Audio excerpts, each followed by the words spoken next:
Is this thing on?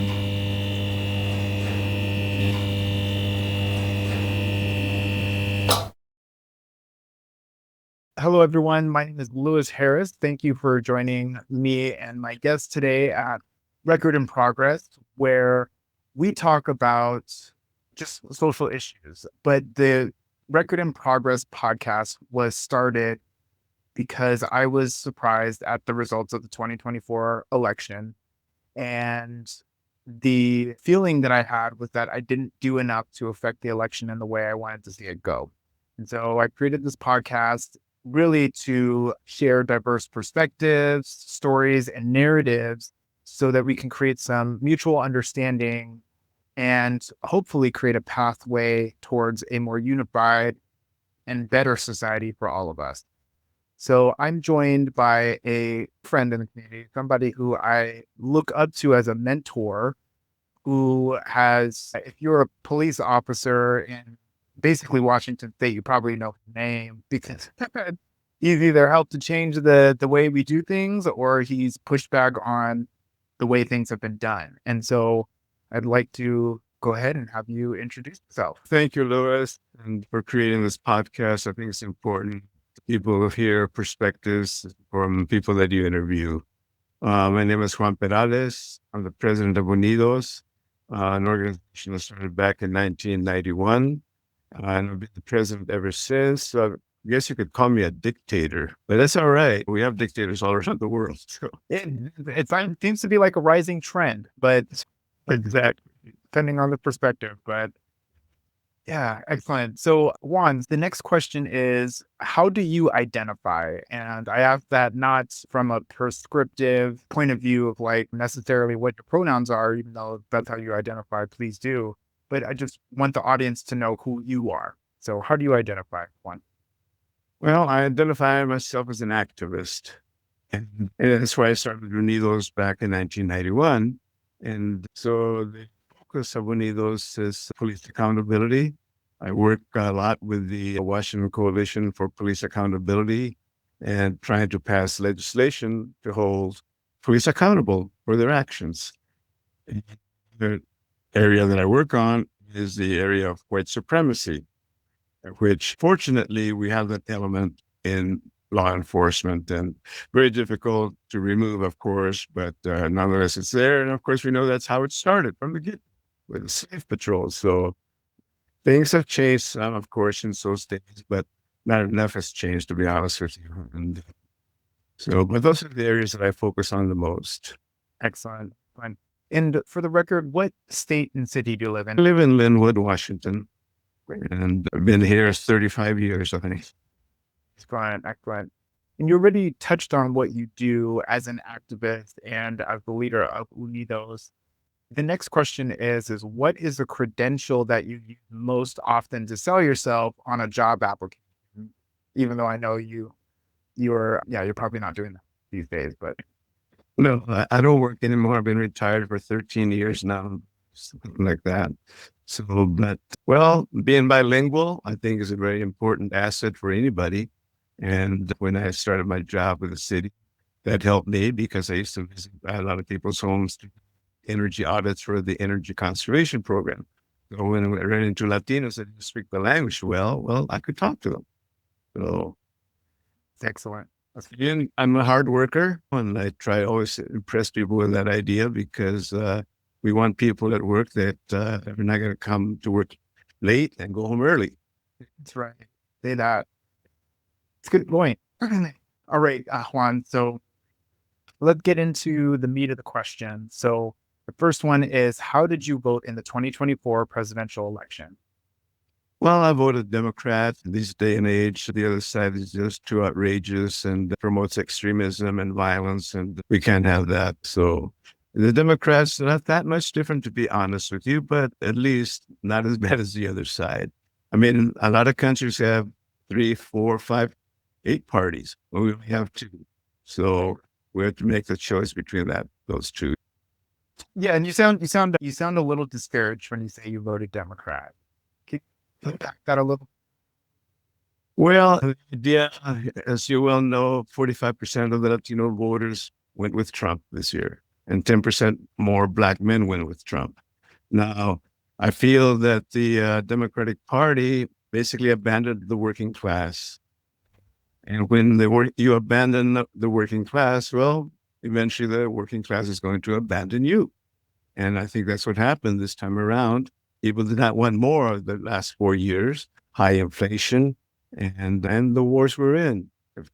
Ukraine, and obviously what's going on in Gaza with the genocide that our tax dollars support from Mr. Biden. And that's, I think, a reason why we had something like they estimate around 14 million less voters participating in this election, which I think was due to the fact that they threw the dice and say, okay, well, let's go with Trump. He talks a lot. Sometimes we'll reverse what he says one day, the next week. So maybe there's a chance that maybe he'll do the right thing at one point in time in his administration, which I doubt. But I think that's what a lot of people did. Right. And I want to, I mean, you make an excellent point there. I also think that there is benefit for audience members to know specifically the lens that you and your organization and your advocacy have really done the work that you've done for so long. Police accountability, and you and I know this because we worked in this space, but police accountability has always kind of historically in the social mainstream been a Black folks issue.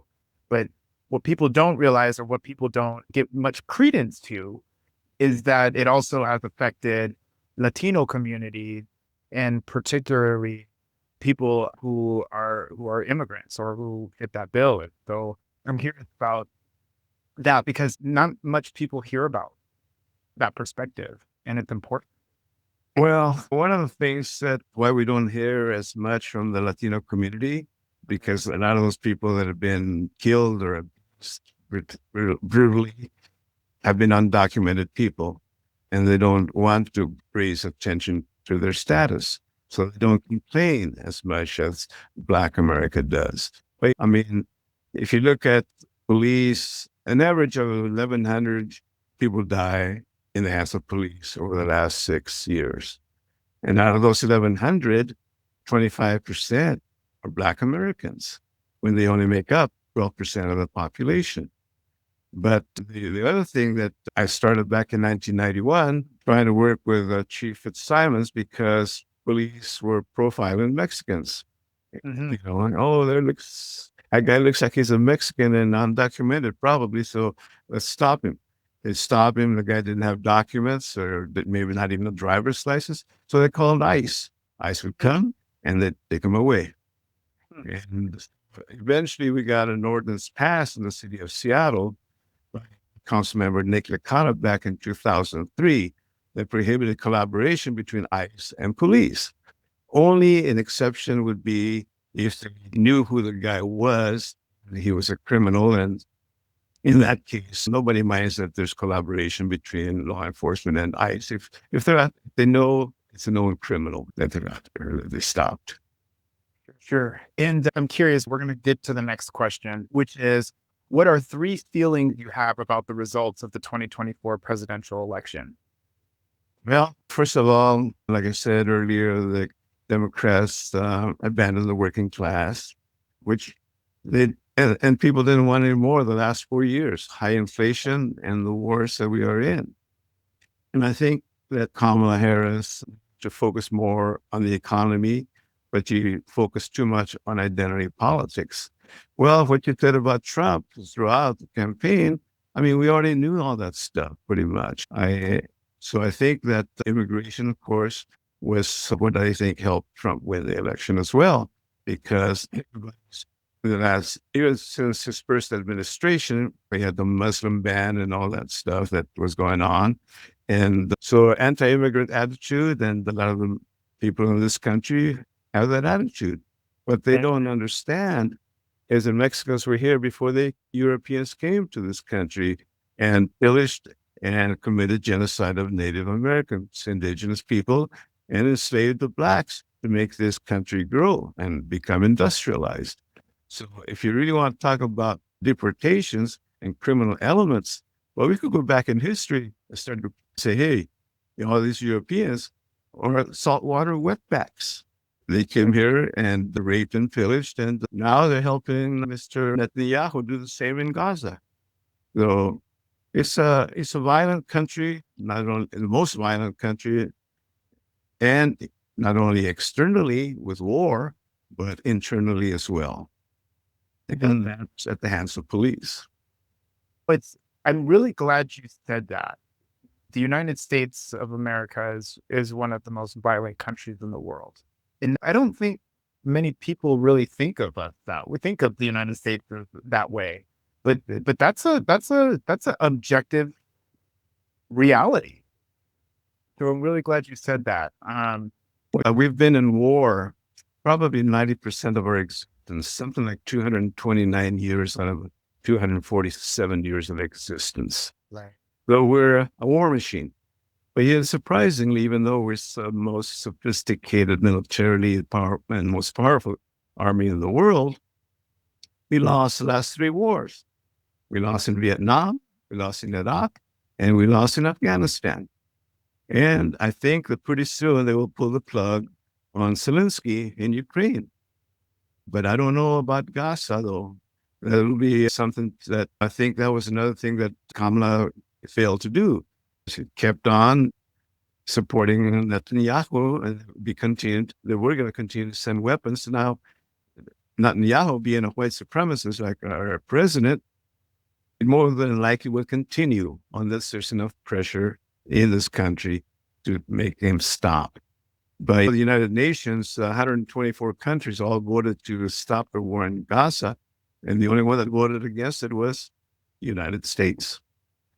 I'm really thankful for you being on because your framing of some of these issues just creates a more realistic picture of what's happening. America is one of the most violent countries in the world. We've been in war about, you say, 80 or 90% of our existence. And then also that Netanyahu is a white supremacist. And when I look at the tactic of white supremacy or authoritarianism or all of that, there's textbook examples and many of the examples that you indicated. So I just want our listeners, because the point of this podcast is to bring together different perspectives, narratives, and stories so that folks can have understanding, so we can create a pathway towards a unified society. And in my opinion, a unified society is an inclusive society that is diverse and values humanity and life. And the reality is that that's kind of difficult in a country that is just innately violent. You know what I mean? Thank you for putting that perspective, giving me that perspective, because it helped. And the problem we have, Lewis, also as well, is that white people only make like 55% of this country's population these days. So they're scared of becoming the minority. Are they going to treat us the way we treated them? Right. Mm-hmm. That's their concern. And of course, from the get-go, the Constitution wanted to make sure that the affluent maintain their affluency and the working class remain suppressed and exploited. Yes, that's how capitalism works. Right. Okay. So the next question I have for you is, what do you fear most about the next Trump presidency? Well, I think the biggest fear I have is that I used to think, well, president will get in, but maybe we'll have the House and he won't be able to maybe do what he wants to do. Unfortunately, they've got a trifecta, the House, the Senate, and the presidency, along with a right-wing Supreme Court. So he doesn't really have to be a dictator. And dictators usually will go after an opposition, which in this case we would say would be the left. But we don't have a left in this country anymore. So why does he have to be a dictator and alienate his voters and alienate others that went across the aisle? So he's got the power, he can do whatever he wants. And now you look at his cabinet members that he's been appointing, and a bunch of criminals. I mean, look at Gates, our attorney general, and the scandal that faces him. And it's unreal that the power that he has, and It worries me that he can also maybe purge the military to make sure that he has people in power that are going to follow his orders. And the other thing to me is the fact that law enforcement has supported Trump throughout his campaigns. And they did in 2016, 20, and again this year. So will he nationalize the police like Hitler did? I mean, that concerns me a lot. And because he wants to have everything under his own power and discretion to say, hey, guys, I want you to do this or whatever he wants to do. And that's very, very, very fearsome. Obviously, the mass deportations that is promised, well, that's happened before in history after World War I and again after World War II. The point is, in the deportation thing, is that out of the almost 2 million that were deported in the 50s, half were American citizens. So it's that they weren't distinguishing. The guy looks Mexican, put him in the bus and get him out of here. Okay, so, and one of the things about this podcast is that we focus on progress, not perfection. The reason I do that is because I am not a history buff. I do not know all the things about history. I know some themes and I know what I learned at school and in college, a lot of American history and stuff, but there's nuance that people don't even understand. And I mean, thank you for bringing that to us. I know that there's been cycles of deportation over American history, especially Mexican individuals. And what I learned is that it's a flow. It's like it's almost they let people in to work on some big project and then vacate them. And it's like, it just feels very disconnected from the narrative, what's happening with Latino people and the United States of America. And I feel like people would benefit from that historical contact, which is almost a pipe dream at this point. You know what I mean? Well, the thing about the deportation issue is that even the MAGA Republicans understand that without the Mexican, what are we going to eat? Because nobody wants to do the work in the agriculture industry. Well, also, 60% of the people in the kitchen of any kind of restaurant are Latino. That's right. And 60% of construction workers are Latino as well. So who's going to feed us and who's going to house us if we deport these guys? So eventually, pressure will come from Republicans on Trump. Hey, dude, what are you doing? You can't do that. What are we going to do without them? Who's going to do all that work? Right. Yeah. So the next question I have for you is the opposite side of that same coin, which answered how you feel. What do you hope most about the next Trump president? Well, the biggest thing that I hope is that somehow something would go in his mind that if there's enough pressure in the streets to stop the war in Gaza, to stop the killing of women and children. Gaza has been an open-air prison for the last, who knows, decades. And I think that also the other issue is dismantling the EPA with the climate crisis that we're facing. I mean, look at the devastation of climate crisis, getting more and more powerful. The other is, I hope it doesn't get us into war with Iran. I mean, we're in danger of a third world war right now. We're on that precipice. And unless people come out and protest foreign policy, it could happen. The war in Ukraine, well, that was a big mistake. And now they're going to abandon Ukraine. Mr. Biden did his last-ditch effort to help Zelensky because he knows that when Trump comes around, he may stop that aid to Ukraine. You mentioned the impending World War III, and I'm of the thinking that we're already in it. It's just we're not fighting the same battles history has fought. Like, we're not necessarily deploying troops at the level. We're not mobilizing our forces at the level. But like, there's digital and cyber battlefronts happening all the time. I mean, there's several countries going at each other. We're receiving various supports of other countries, whether it's on the books or not. And so I think that part of the issue is that we as a society have become so numb and so detached from what is actually happening around us that we don't even see the forest for the trees, or we don't really see what's actually happening. Well, we're in proxy wars, really, but we are at war. I mean, when we've been sending Israel $3 billion a year since 1999 so they could build up their military, we were getting ready for this. We were preparing Israel for this.